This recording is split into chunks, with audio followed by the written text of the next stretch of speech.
Assalamualaikum warahmatullahi wabarakatuh. Salam sejahtera bagi kita semua. Salam Om Swastiastu, Namo Buddhaya, salam kebajikan. Halo Sobat Ekonomi Syariah semuanya. Bagaimana nih kabar kalian semua? Semoga kita senantiasa dalam keadaan sehat, selamat dan bahagia ya. Selamat datang di podcast perdana Dialog Rumi atau Dialog Ruang Ekonomi. Perkenalkan, saya Afsai Istiqomah, mahasiswa Ekonomi Syariah FEBI UIN SEISU Purwokerto sebagai pemandu jalannya podcast pada hari ini.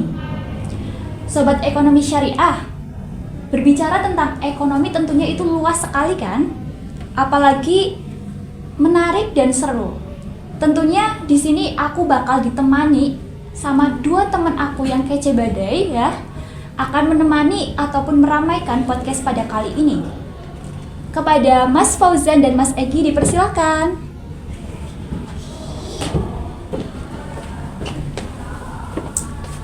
Halo. Oke, selamat siang Mas Egi dan Mas Fauzan. Selamat siang. Selamat siang. Oke. Sebelumnya ini kalian dari kelas yang sama ya dengan saya? Iya, sekelas. Kita Iya. bertiga sekelas. Oke. Dari mana aja nih kalau boleh tahu? Aslinya? Saya asli Purwokerto. Oke, dari Mas Egi. Ya, saya dari Banyumas tapi bagian pinggir ya. Oke, bagian pinggir ya, sama saya juga. Saya kebetulan bagian Kebase. Nah, Sobat Ekonomi Syariah, di podcast perdana Dialog Rumi kali ini kita akan membahas tentang sesuatu yang berhubungan dengan ekonomi kerakyatan. Ekonomi kerakyatan, menarik kan? Nah, dari kasus yang ada kita ambil dari alih fungsi lahan menjadi jalan raya dan alokasi pemberdayaan UMKM, serta bagaimana dampaknya bagi kesejahteraan masyarakat. Nah, di sini dari Mas Egi dan Mas Fauzan, tahu nggak sih tentang ekonomi kerakyatan? Sudah belajar kan ya? Sudah. dong. Dari Mas Egi dan Mas Fauzan, kira-kira ekonomi kerakyatan itu apa? Ya, dari saya dulu ya. Mungkin menurutku tuh ekonomi kerakyatan itu sistem ekonomi yang menempatkan rakyat sebagai pelaku utamanya dan tujuan akhir dari pembangunan ekonomi. Jadi bukan hanya soal keuntungan tapi juga tentang pemerataan kesejahteraan. Dalam kerakyatan tuh kegiatan ekonomi itu harus berpihak pada masyarakat kecil seperti petani, pedagang dan UMKM. Sudah. Mungkin dari selanjutnya Mas Egi. Ya, kalau menurut saya itu ekonomi kerakyatan itu adalah sistem ekonomi ya yang berorientasi pada kesejahteraan rakyat banyak, tidak hanya kepada segelintir orang ataupun hanya perusahaan besar. Nah, di ekonomi kerakyatan itu rakyat itu sebagai pelaku utama ekonomi. Jadi itu sebagai produsen ataupun konsumen. Mungkin segitu. Siap. Terima kasih. Berarti ini kita kan kemarin juga udah belajar ya. Nah, kita mau ulas lagi. Dan intinya ya, ekonomi kerakyatan itu merupakan ekonomi yang berbasis kedaulatan rakyat ya. Iya. Dan di mana itu menekankan pada keadilan dan pemerataan seperti itu. Nah, ngomong-ngomong tentang ekonomi kerakyatan nih ya, mungkin Sobat Ekonomi Syariah pernah mendengar nih fenomena alih lahan pertanian menjadi jalan raya. Itu contohnya ada di Jalan Raya Bung Karno dan sekarang juga menjadi jalur Menara Pandang Purwokerto ya. Iya. Kira-kira dari Mas Fauzan sama Mas Egi sering main nggak nih ke sana? Kebetulan saya sering Nongki ya? Iya, nongkrong Sama di siapa tuh, pinggiran. Mas? Teman-teman. Oke. Teman. Jadi itu menjadi mungkin ada julukannya apa ya? Selain jalur itu jalur Dalan Anyar apa ya? Iya, kalau Nah, anak-anak Purwokerto menyebutnya Dalan Anyar. kalau boleh tahu biasanya di sana tuh ngapain aja kalian? Ya mungkin mesen kopi, Mesen beli kopi. jajan. Mas Eginya? Ya, sama aja sih. Nongki paling di pinggir jalan. Iya ya, sambil apa ya? Biasanya refreshing gitu ya habis Iya. kuliah. Nah, kalau boleh tahu nih, menurut kalian sendiri itu kan memang awalnya adalah apa ya? Bukan lahan jalan raya ya. Aslinya itu adalah pertanian ataupun persawahan. Menurut kalian sendiri tuh konsep alih lahan dari si lahan itu tuh gimana dan apakah memang ada latar belakangnya? Latar. Menurut kita nih, bagaimana konsep alih lahan? Menurut saya sih alih fungsi lahan itu boleh dilakukan asal tetap masyarakat yang terdampak. Artinya kalau lahan pertanian dialihfungsikan menjadi lahan raya atau kawasan wisata, masyarakat sebelumnya yang mengantungkan hidup dari lahan itu tuh mendapatkan alternatif penghidupan yang layak. Alih lahan bukan cuma soal pembangunan fisik, tapi juga pembangunan sosial. Jadi infrastruktur dan keberlanjutan ekonomi rakyat, misalnya petani diberi kesempatan membuka usaha UMKM di situ atau dilibatkan dalam sektor pariwisata terbaru. Kalau itu dilakukan, baru deh konsep ekonomi kerakyatan itu berjalan. Oke. Nah, dari Mas Egi sendiri melihat dari konsep alih lahan yang ada di Menara Pandang itu gimana? Ya kalau menurut saya ya konsep alih lahan itu seharusnya dengan cara yang berkeadilan dan transparan ya. Jadi sebagai kepentingan masyarakat kecil itu meskipun alih lahan itu harus diperlakukan untuk pembangunan dan prosesnya itu tidak boleh merugikan rakyat itu sendiri, yaitu petani sekitar. Oke. Karena kita udah tahu ya di Menara Teratai ini kan memang sekarang alokasinya itu sudah berbeda dengan yang dulu. Mungkin ini mulai tahun 2021 ya, pemerintah itu mengembangkan kawasan ini sebagai pusat jalan raya ya, dan sebagai ikon pariwisata karena ada Menara Pandang. Mungkin teman-teman sering lah ke sana ya. Nah, dari kawasan itu tuh Menara Pandang ini juga memiliki kompetensi juga ya di bidang pemberdayaan UMKM. Nah, melihat dari itu bagaimana nih kalian menanggapi adanya UMKM, kan otomatis jadi ramai tuh tempatnya. Yeah.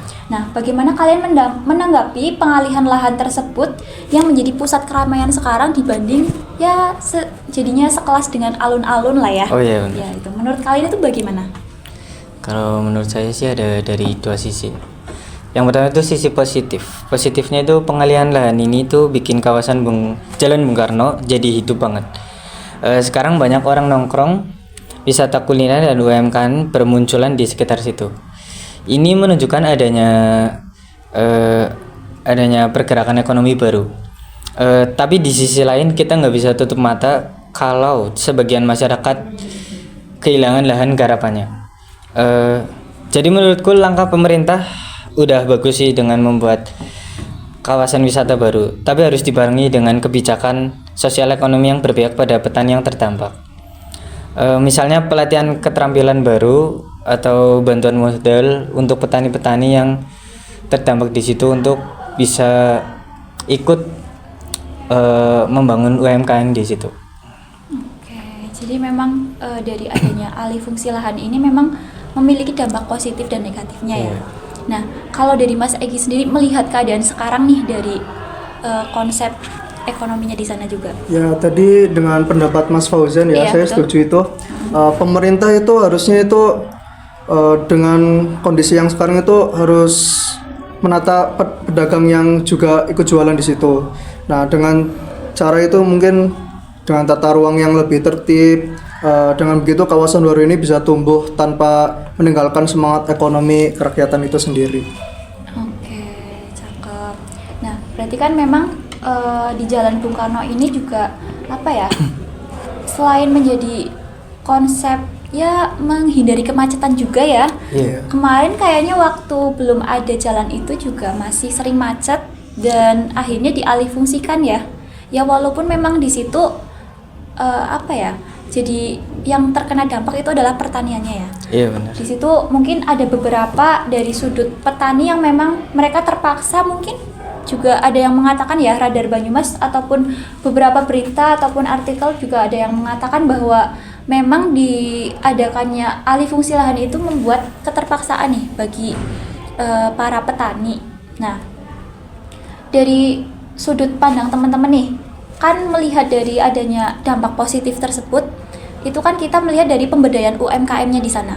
Nah, dari segi UMKM sendiri, menurut kalian itu apakah sudah membuat pemaksimalan atau penyebarannya itu maksimal dari setimpal lah dengan apa tadi sudah adanya pengalihan lahan sehingga muncullah UMKM? Apakah itu setimpal dengan bayaran buat apa ya adanya alih fungsi lahan tersebut?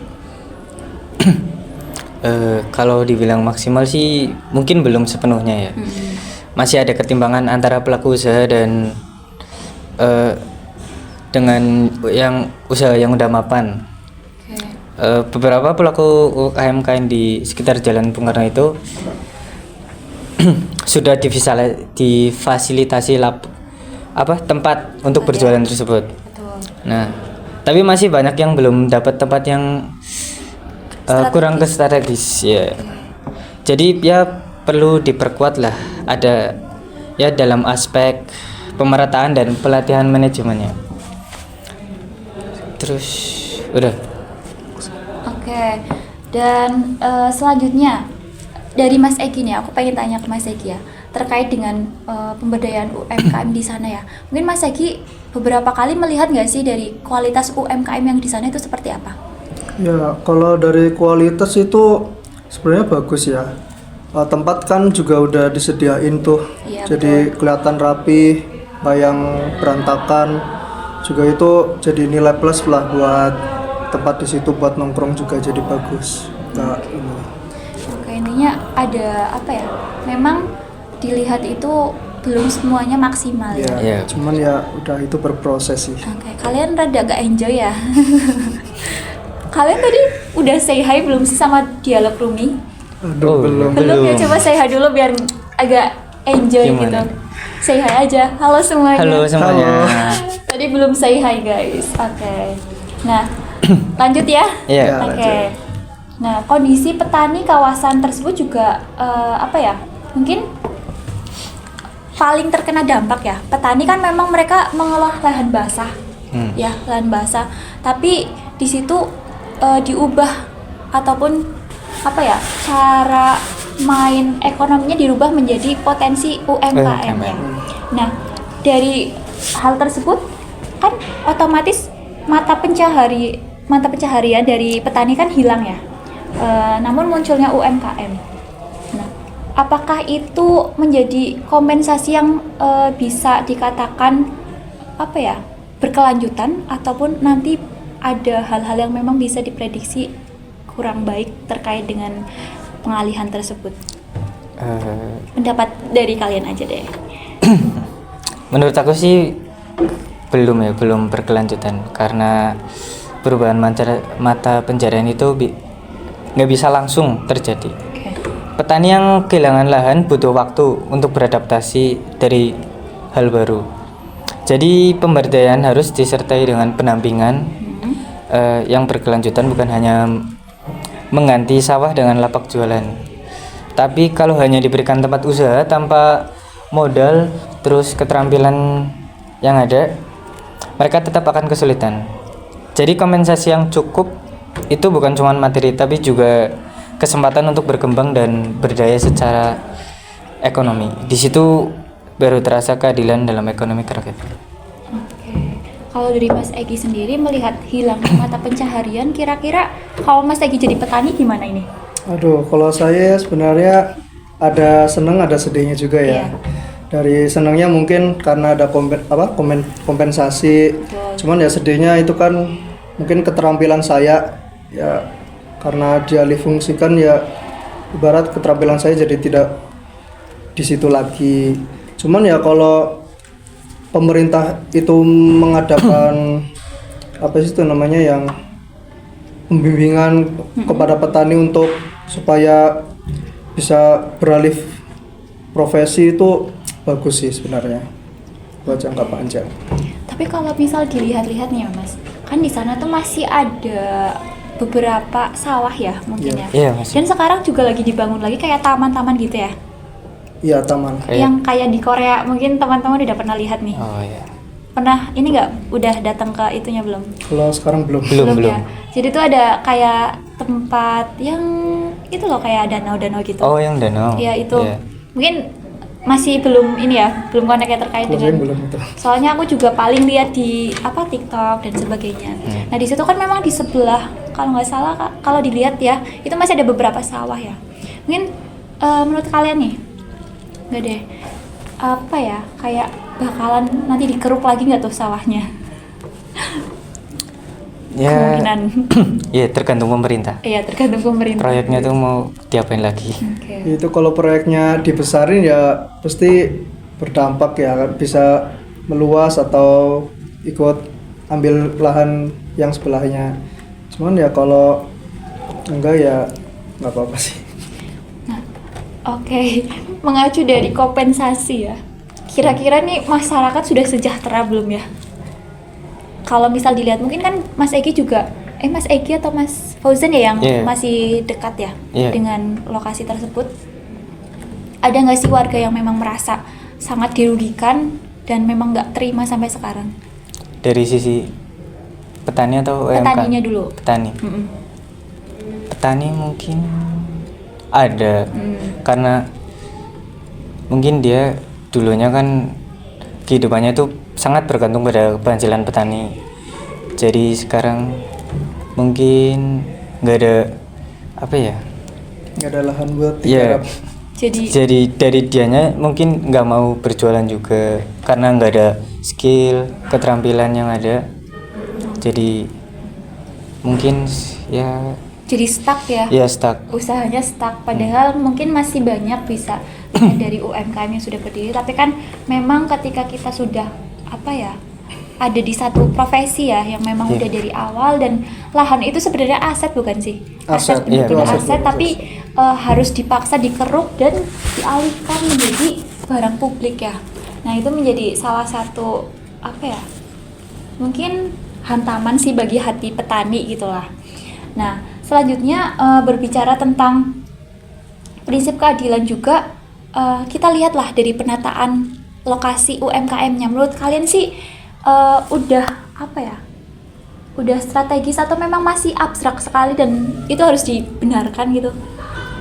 Kalau menurut saya ya itu sebenarnya udah bagus. Itu dari sisi sisi jalan itu kan udah bagus, udah rapi. UMKM juga dikasih tempat yang bagus di situ. Itu kalau sore sebenarnya pemandangannya bagus itu. Jadi udah strategis sebenarnya. Oke, dari Mas Fauzan sendiri?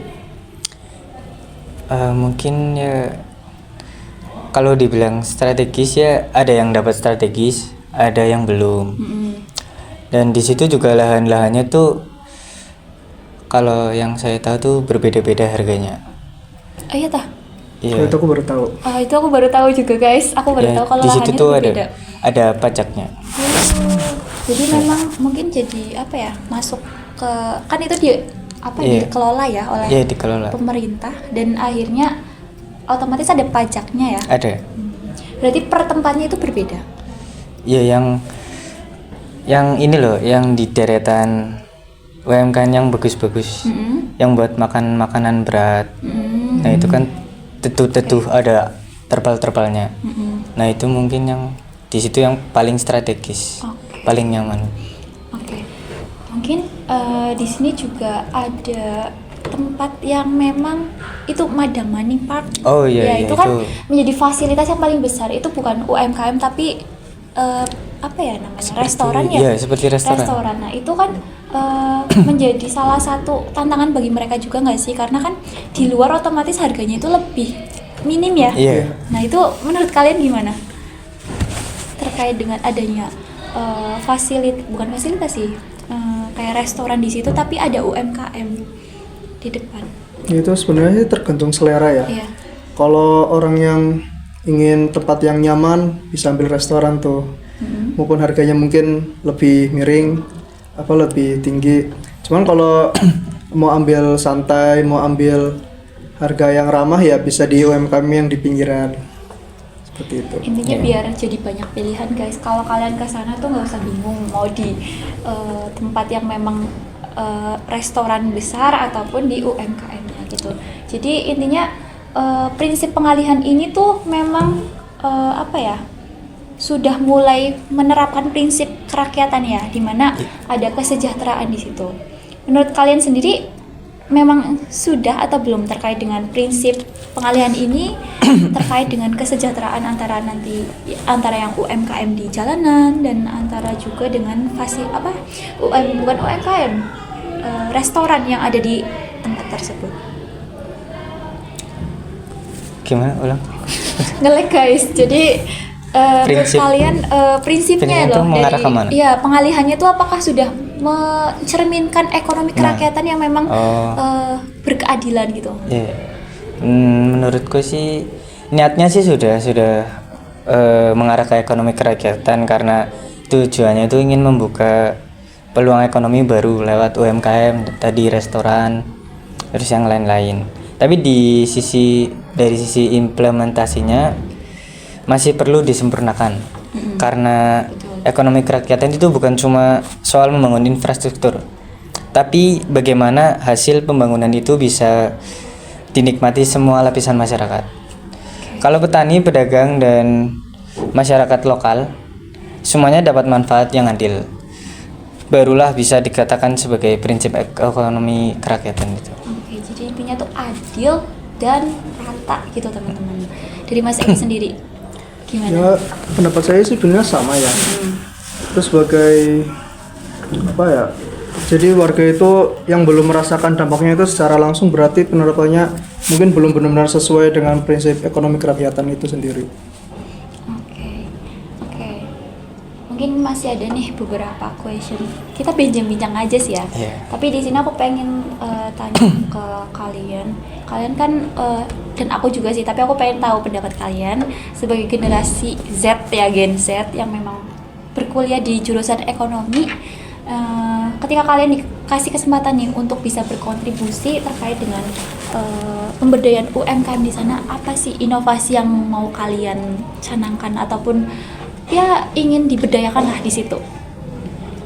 Menurut aku sih ini apa, menunya. Menu? Karena menu, oke. Karena di pinggiran semuanya tuh rata-rata jual kopi sasetan dan pop mie begitu. Ya mungkin kalau mau maju inovasi mungkin harus memperluas produknya dan nambah inovasinya lah. Dari lebih segi produknya ya, biar Iya. nggak itu aja. Ya karena semuanya tuh rata-rata sama. Oke. Kalau dari Mas Egi sendiri mungkin dari konsep entah apa ya, tata letaknya ataupun Ya apa? kalau saya sendiri mungkin lebih ke kebersamaannya ya. Di situ kan UMKM kan berjajaran. Betul.